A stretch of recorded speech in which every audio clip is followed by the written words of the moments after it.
Today's episode is brought to you by Media for All, which was set up to help encourage more Black, Asian, and other ethnic talent into media, and to provide a support and mentoring network to ensure talent flourishes in the media industry that we all love.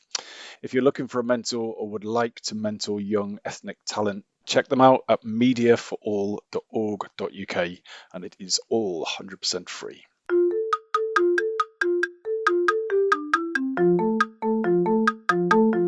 Hello and welcome to the Shiny New Object podcast. My name is Tom Ollerton. I'm the founder of Automated Creative, and this is a podcast about the future of marketing. Every week or so, I have the pleasure and the privilege of interviewing one of our leaders about their vision for the future of the industry.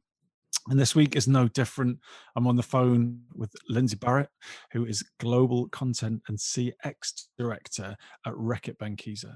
Lindsay, thanks so much for joining this call and this podcast. Could you tell the audience a little bit about who you are and what you do? Sure. So I head up, as you said, content and consumer experience at RB. And my team, we are tasked with shifting the business to more of a consumer-first model that's built on first-party data.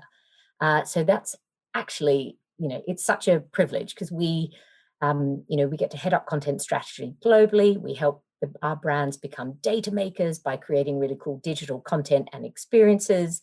I've led the adoption of AI-powered ads, which is cool, and also own the content innovation pipeline. So that means piloting partners and platforms that improve our content performance. And pre-RB, I have worked for many years agency side in content marketing agencies and have lived in Singapore, London, and Melbourne in Australia. And you are in the privileged position of being an automated creative client and the first client I've actually interviewed for this podcast. So I need to be kind and do this in the right way. Otherwise, that's going to be awkward, isn't it? It's pretty awkward, Lindsay, yeah. I really appreciate it. Thank you. And how long have we been working for? 2 years now, I think, met you guys in Singapore? So. God, it should be shorter, but yeah, I think it's about a year and a half to 2 years. Yes, indeed. Long may that continue. But anyway, less of that. We are going to talk about marketing innovation. So, but before we get to your shiny new objects, we are going to just get some getting to know you questions done. So I love that you chose this question, and let's just call it what it is what has been the biggest work fuck up that you absolutely hated yourself for making at the time, but in retrospect, you're very glad that you did? So in a nutshell, and look, it happened back in 2009, so that I've got a bit of water between me and the incident, but it was essentially talking before listening. And I had moved from Melbourne to London for what was a pretty big job. I was heading up a big account at, one of the big content marketing agencies. And my first big client meeting, I approached, as an Australian would. I was outcomes focused. I was like, I'm going to nail this agenda. We're going to get so much achieved.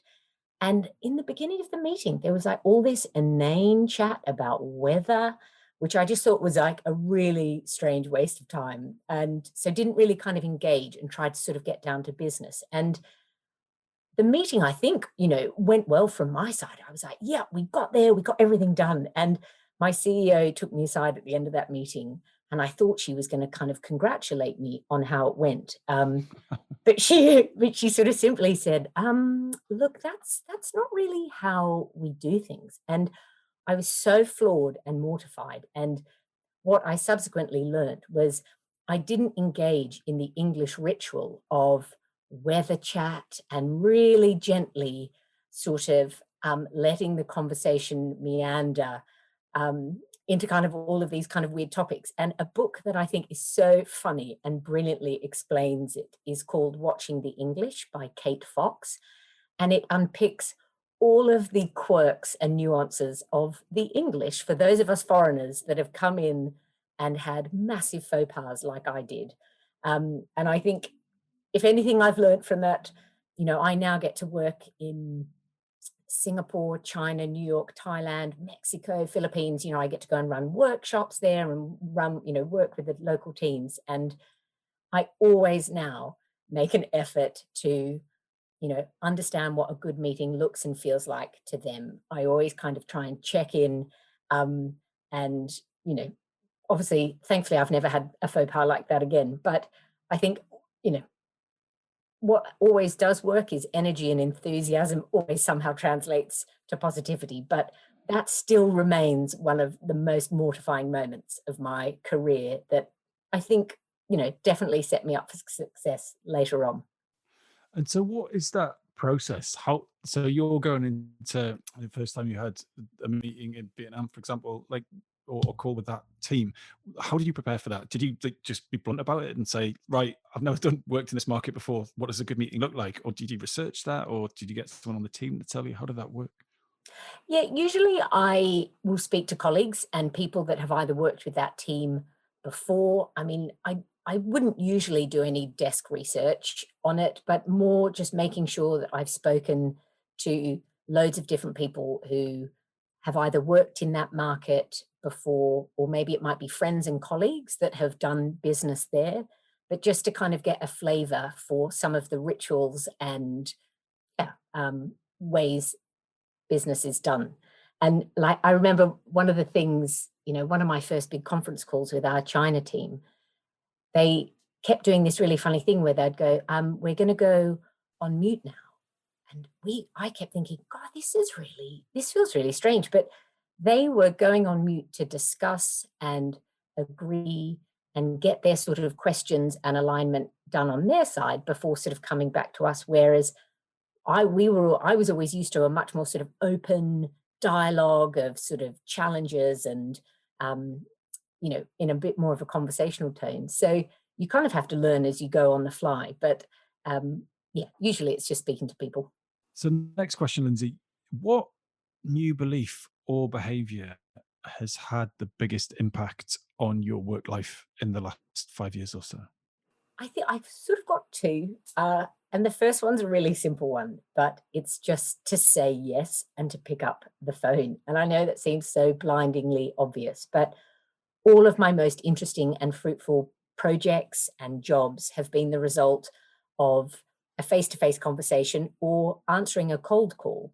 And so I always make a real effort when I get approached, and I get approached a lot by different vendors wanting to kind of show me their platform or their business. And, you know, I try and meet as many of them as I can, or at least have a phone conversation with them. And yeah, it just time and time again, it proves that chemistry is so important. And it's often the meetings that you go, oh, can't be bothered, that actually turn out to be some of the most, I don't know, invigorating and, you know, challenging. So that just always saying yes, even when you're feeling tired and like stressed out because you've got like a PowerPoint to do, is I will, you know, that has opened so many doors for me in the past 5 years and had led to some of my most successful work. So that would definitely So, be my first.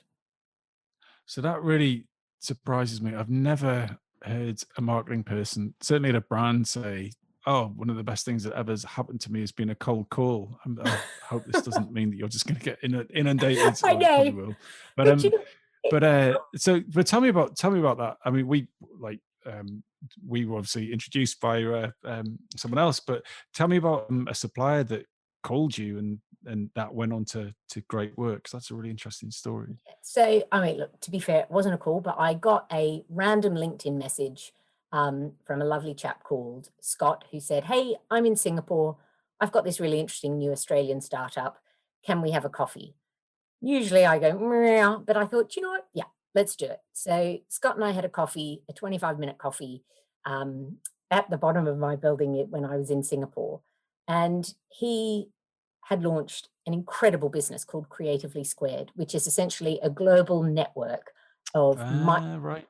micro Okay. influencers who create videos and photographs royalty rights free for brands. And had I not said, yeah, I'll give this kind of Aussie bloke, you know, a couple of minutes of my day, you know, I wouldn't now be in the position where we have launched a, you know, hugely successful project with them at RB. And, you know, so that I think is a good and recent example of, you know, saying yes to kind of a cold, you know, approach or cold call. And so what have you become better at saying no to in the same period of time? It's a kind of a, hopefully not too controversial, but I try and feel like I'm getting much better at saying no to work that won't teach me anything new or that won't make my team famous. And I use the word famous lightly, but I genuinely believe unless you're working on something that is delivering against something the business really needs and wants and has a really clear outcome, there's just, if to be famous is to do something so brilliantly and so well that everybody stands up and goes, "For that is awesome. Why didn't I think of that?" So I now think I'm getting much better at recognizing, when something comes in and says, "Hey, can we get your perspective on this?" Or, "Can you help on this?" I'm so much better at evaluating that and thinking, is that actually going to, am I going to learn anything from that? If I'm giving, what am I giving? And how does that benefit, me and the team? So can you give me an example of something you said no to relatively recently and the thought processes that went around that? What have I said no recently to? A lot of the time I'm asked just for, not a lot of the time, I'm often asked for just help. And hey, we're doing a really big review of some, brand guidelines and would love your, your help sitting in this kind of big 4-hour session going through loads of different things. Or, and I know it sounds so riveting, doesn't it? But that's just an example. When you sit in a global role like I have, or in my previous life, within agencies, you quite often you'd be asked into these huge all agency meetings that the client would just go on and on and on. And all of the agencies would be sitting there thinking, hold on, what are we doing here? What's the next step that, and I think getting smarter at saying no to attending those, or getting people to get really clear on what the objective or the outcome of those big, long, onerous meetings are, has helped me, become better at saying yes or no to attending. So I like that. Will it make me famous?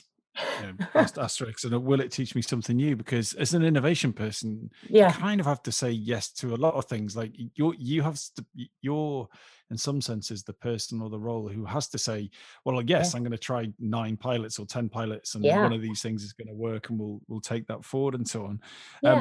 But I really like that as a construct. I'm just trying to, in the back of my head, work out what my no criteria is, because I'm a chronic yes person. I just like, brilliant, cool, let's do it. Let's just do it really quickly and get it done. So it's nice to know that that's your criteria. Yeah, forgive me. I was also going to say, one of the ones that has stuck with me is, it's going to sound a bit wanky. It's like, but think big, but start small. I see so often people get paralyzed by options or stuck in strategy mode. And I often think it's the fear of failure that drives people just to keep updating PowerPoints and, not moving to execution. And that is a huge driver of, to be famous, to get recognition, to see something through, is to just start small, get something done, iterate, learn, move forward. And that's a bit of a mantra for my team.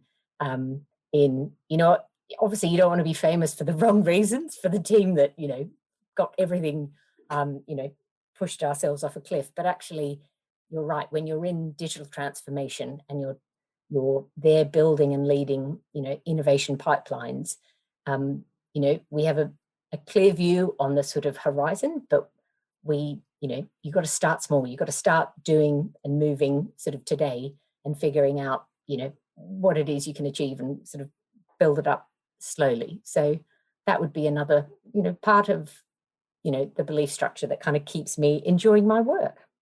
Yeah, I hope that my colleagues don't hear me say this on this podcast, but one of the sort of self-help motivational things I've heard recently, which is if failure isn't an option, then neither is success. And I think that's that kind of Very cool. Right, let's just fling this out there, and if it goes wrong, we can just say, oh, someone else's fault or whatever. But yeah, absolutely, really like that.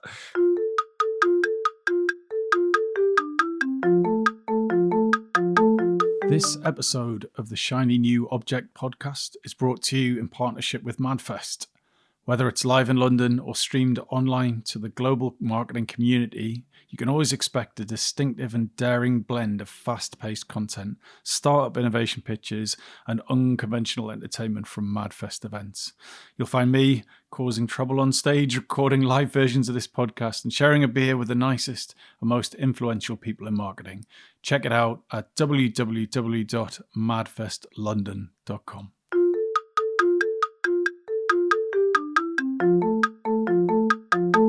Cool. All right. So we are loosely at the halfway stage, and we are going to talk about your shiny new object, which really surprised me when you chose this. But you said psychology of management. So I think I know what that means, but could you give the audience just a quick overview of what that is? Yeah, to be honest, it does sound a bit wanky, but all I really mean by it is styles of leadership and how to drive like human behavior, or how to understand human behavior. And to give you a bit of context, I am obsessed with successful teams, and I love looking into the military and professional sports teams. It's like my sort of weird hidden obsession. So I love watching, I think Netflix brought out some really cool documentaries recently called The Playbook and The Last Dance, which were the most fascinating insights into, coaching mentality, team structure, team dynamic. And I love that. I love sort of analyzing and trying to understand, the different personalities or the different dynamics that make up a successful team.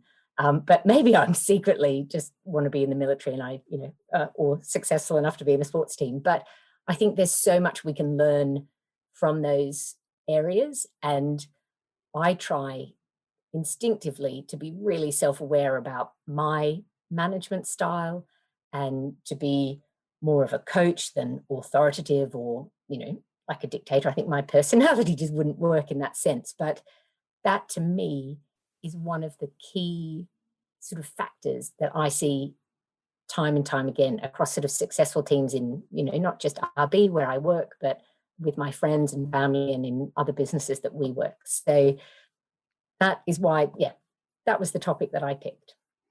So let's dig into that a bit. So certainly in sports, and you're not talking to someone who is not interested or knows much about sports, but I'll wing it as much as possible. But basically, all sports are about performing on the day, pretty much. Yep. You might have like a marathon run, it takes longer than a game of table tennis, for example. But fundamentally, it's about getting a group of people or a person to perform at their peak for the length of the competition or the game or the tournament. However, running a team of marketing innovation people is very different. So what are those things that you've learned from those documentaries or from reading or from experience where you're like, oh, I saw this coach of this team or this military outfit do this thing and I applied it to my job? First and foremost, what I love within any of the the teams that I kind of look into or try and get inspiration from are like much more servant leadership style. Like everyone has a clear role, but everybody's allowed to bring their own kind of unique element to the team. And I really firmly believe, like when I'm recruiting someone new, I'm less interested in the job description. Like that's a weird bit of paper that kind of goes out that people are going to kind of box tick against. Whereas the personality of that person, and are they motivated by fear or are they motivated by fame? Are they, and those are the sorts of things that I try to be really tuned into, or I'm pushing myself to be a bit more tuned into. In a massive company like I work in, there's so many different types of teams and types of leaders. So it's not just me trying to think about, and introduce a type of leadership to my team that might be a bit new to RB, but it's also to try and model and work better with some other teams who work differently. And I'm really intrigued about the whole military bit. What is it about the military, and how do you draw a dotted line between that way of operating in a management sense? Because that is absolutely dictatorial, isn't it? Or is it Totally. more nuanced than that? And you know, and I'm not drawing any similarities between me and the military, but actually you'll find there is so much more management style that mirrors that military authoritative approach that still exists and is successful with certain personality types. And maybe it's because I'm a right brain thinker. I'm a creative person that can also, you know, translate a brand strategy into, you know, different creative executions and, you know, bring that skill set to the table. But that style of management doesn't work with me, nor does it work with a lot of, you know, other types of personalities. So the military example is more me trying to understand how, you know, what sort of personalities that style works with and what personalities a more sort of coaching style works with. And I think you often recruit people who either mirror you or share your kind of sense of belief. And I think ultimately all I try to do is give as much freedom and respect to my team members to make them, you know, I suppose, feel like they've got this space, must, you know, create their own territory. Something I often say is like, you go and spend 2 weeks looking, speaking to as many people as you can, come back and tell me how you're going to add value to the business or help grow the business. I want to hear it from you, but you go and figure it out and come back to me. So I try very much to, you know, have really high expectations. That's worked so far. So what advice would you give to someone who this is new to? So they potentially don't have a lot of management experience, and they've sort of got risen through the ranks to a point of seniority where they have to start managing more people than they used to, or any people. How could that person take on the psychology of management and those kind of things you're talking about in a very practical sense straight away? I think it starts just with asking questions like, you know, how are you feeling? How did you find that meeting? You know, not only asking what are you most motivated by, but what do you find really challenging? Is it when, you know, you got to get up and is it when someone challenges you openly in a meeting? Does that, you know, does that really send you off, or does actually that inspire that kind of fight mode in you? And do you love that? Do you love that sort of, you know, sort of crazy warfare type element that some meetings can have? So I think that's the basic answer, which is trying to unpick those traits within not just your team, but people you work with on a daily basis. And once you kind of start to understand, you know, what motivates them and what they, you know, what they get out of those sort of different, if it's a confrontation or different sort of scenarios, I think that goes a huge way to, you know, understanding them at a different level, just beyond their job title. And so do you do that in a kind of uniform way? Do you like get it all down on a spreadsheet, or are you just the kind of right brain person you said you were earlier, and you just have it all kind of floating around your head and you sort of remember it as you go along? Or do you kind of map out people's personalities and refer back to it? I don't write them down, but I think I spend a lot of time trying to figure out, all right, what does that person need from me? How am I going to best work with them? And I think that's instinctive. Like once you've figured it out and you've asked the questions, you've spent a bit of time, you know, realizing how to make that relationship most successful, then, you know, you don't unlearn that. But I don't secretly have like a little black book of people's names and, you know, the sorts of, you know, management types or styles they are. But I think it's something that makes me sad when I see, you know, someone talking to a room or, you know, someone's management style only appealing to a really small percentage of, you know, either the people in that team or the people in the room. And I think it goes so far when you spend a bit of time just trying to understand the, you know, the softer side and the psychology of people and what motivates them. And as soon as you kind of figure that out, it just makes working as a team such a joy. And I think, you know, the success we've had and I've had in the past from that is the reason why I think it might not sound like a shiny new object, but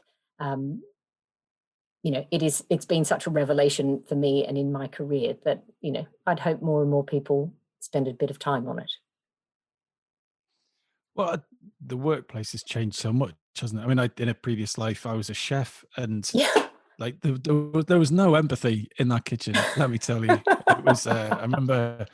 I'm going into far too much detail here, but I'll never forget. I was making this prawn dish and this kind of sort of tomato sauce, and I put some butter in because that's what the chef had told me to put it in. And the sous chef came across and told me, in certain terms, that he wasn't going to work for the rest of the shift because I'd insulted his grandmother by using butter in this traditional Italian sauce, and he stormed off, and it was a disaster.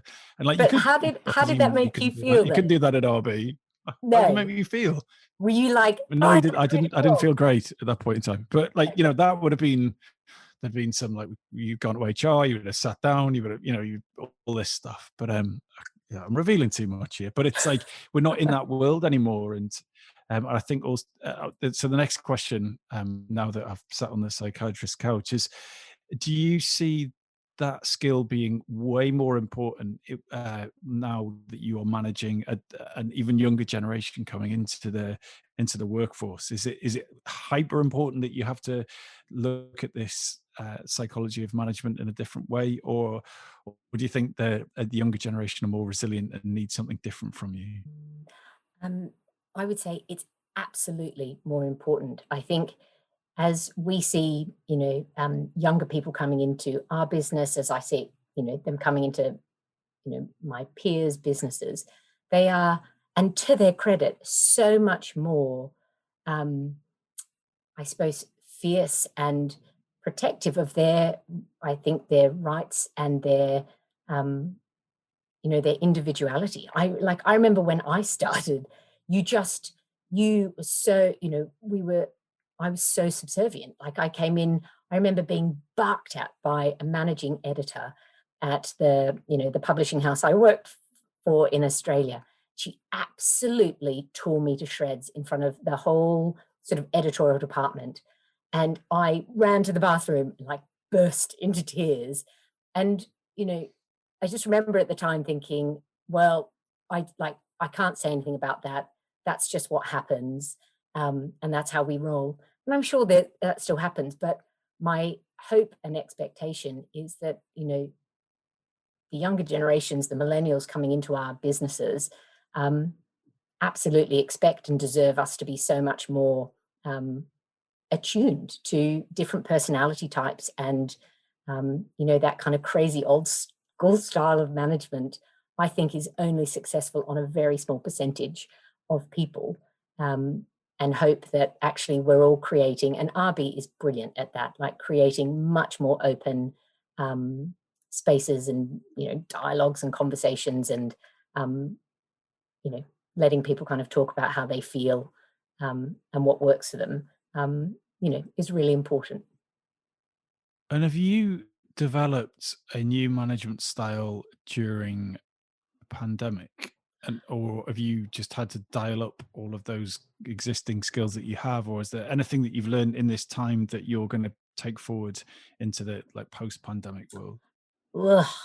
I mean, I think we've all developed like a sort of a hatred of Zoom and Teams. But I think the one thing that I felt has been important that I do, even though it's probably sort of causes much distress to everyone, is I always have my video on. I feel like if you can't be there in person, I always think it feels a bit strange to be on calls, especially when we're all locked away in our homes, not to have video on. So even if I look, you've got, at least for a bit. And I sort of feel like I sometimes turn up. I like at the start, I made such an effort. I would wash my hair.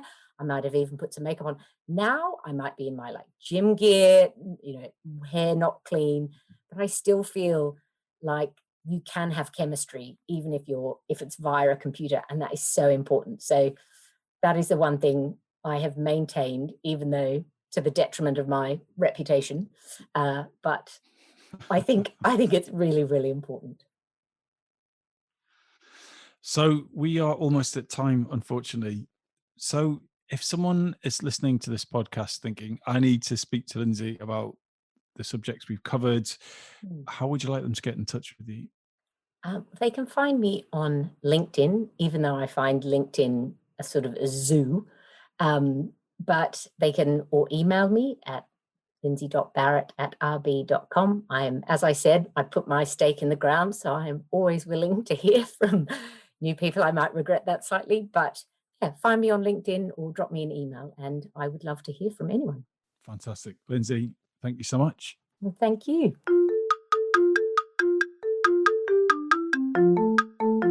Hi, just before you go, I'd really appreciate it if you could take the time to write a review of the Shiny New Object podcast on Apple Podcasts or iTunes, whatever it's called these days, or whichever podcast provider you use. We're an indie podcast, so it would go a long way for us if you could just share the word and give us a bit of a support on those channels. That would just be fantastic. If you haven't got time, that's also cool. And yeah, if you could tell your colleagues about the podcast, and also, if possible, don't forget to subscribe. And I'd love to hear your feedback. If you'd like to speak on the podcast or be a guest, or you think I'm asking the wrong questions, anything, I'd be super interested to hear what you think. So please email me at tom@automatedcreative.net. That's TOM at, I'm not going to bother spelling it. Anyway, you'll work it out. Thanks so much.